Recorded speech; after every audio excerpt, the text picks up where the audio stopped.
Hello and welcome to Community Kitchen's At Home Edition. My name is Pauline and welcome to my kitchen. Today, before we get started, we're going to make sure we wash our hands with some warm water and soap for 20 to 30 seconds.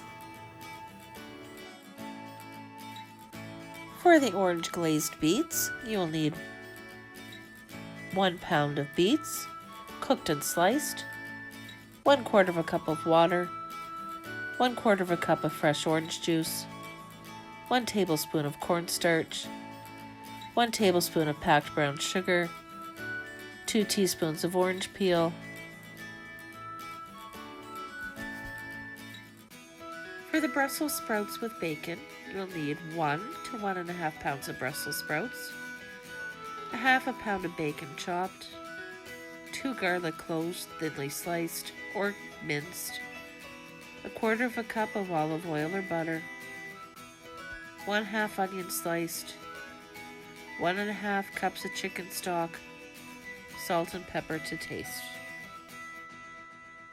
If you are using fresh beets for this recipe like I did, you're going to put them in a big pot of water and boil them until they are fork tender.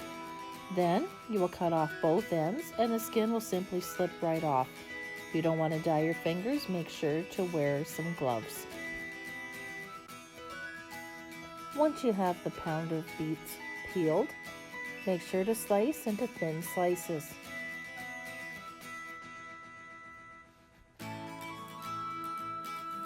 Add some water to a saucepan.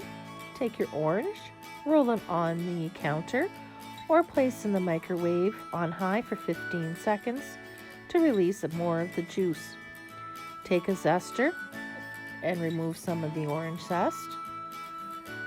And then the way I like to juice my orange is putting a fork in the middle, moving it around to break up all the pulp, and then simply squeezing the juice out. You can also use a juicer or a reamer if you have one.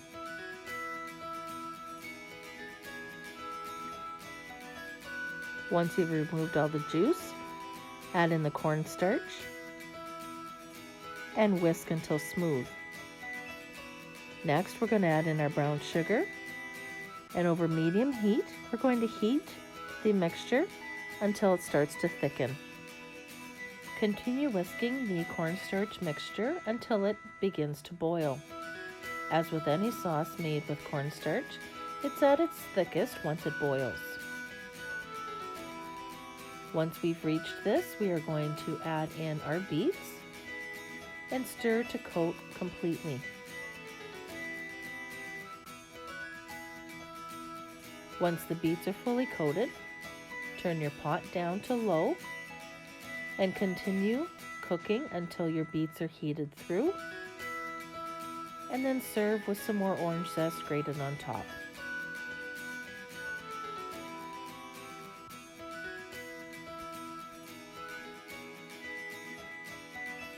Now on to our Brussels sprouts side dish.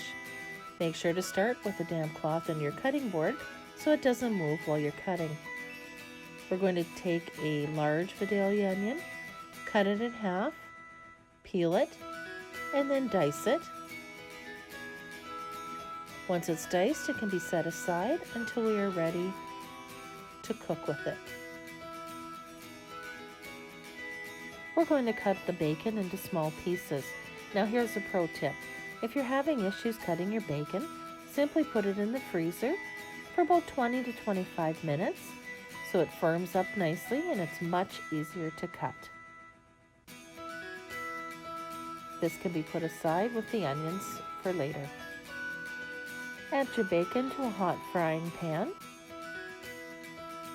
Give it a little stir, and here's another pro tip. If you add a small amount of water to your bacon, by the time the water is evaporated, the fat will have rendered from your bacon, and it makes your bacon extra crispy. Once the bacon has crisped up, we're going to remove it from the pan using a slotted spoon to make sure that we keep some of the grease in the pan to cook our Brussels sprouts. Turn the temperature to medium-high on your frying pan and add in your Brussels sprouts. Add salt and pepper to taste. And give it a good stir to fully coat. Once the Brussels sprouts have started to cook and have some color on them, we're going to add in our garlic, our diced onion, the bacon, and give it a good stir. Next, we're going to add in our chicken stock and cover. We're going to continue cooking until the Brussels sprouts are soft, and then we're going to serve hot. Thank you for joining me today. I hope that this recipe will become a favorite of your families. Now, if you enjoyed the recipe today, make sure to head on over to Algoma Family Services Facebook and YouTube page, like and subscribe to get notifications when the next video is released.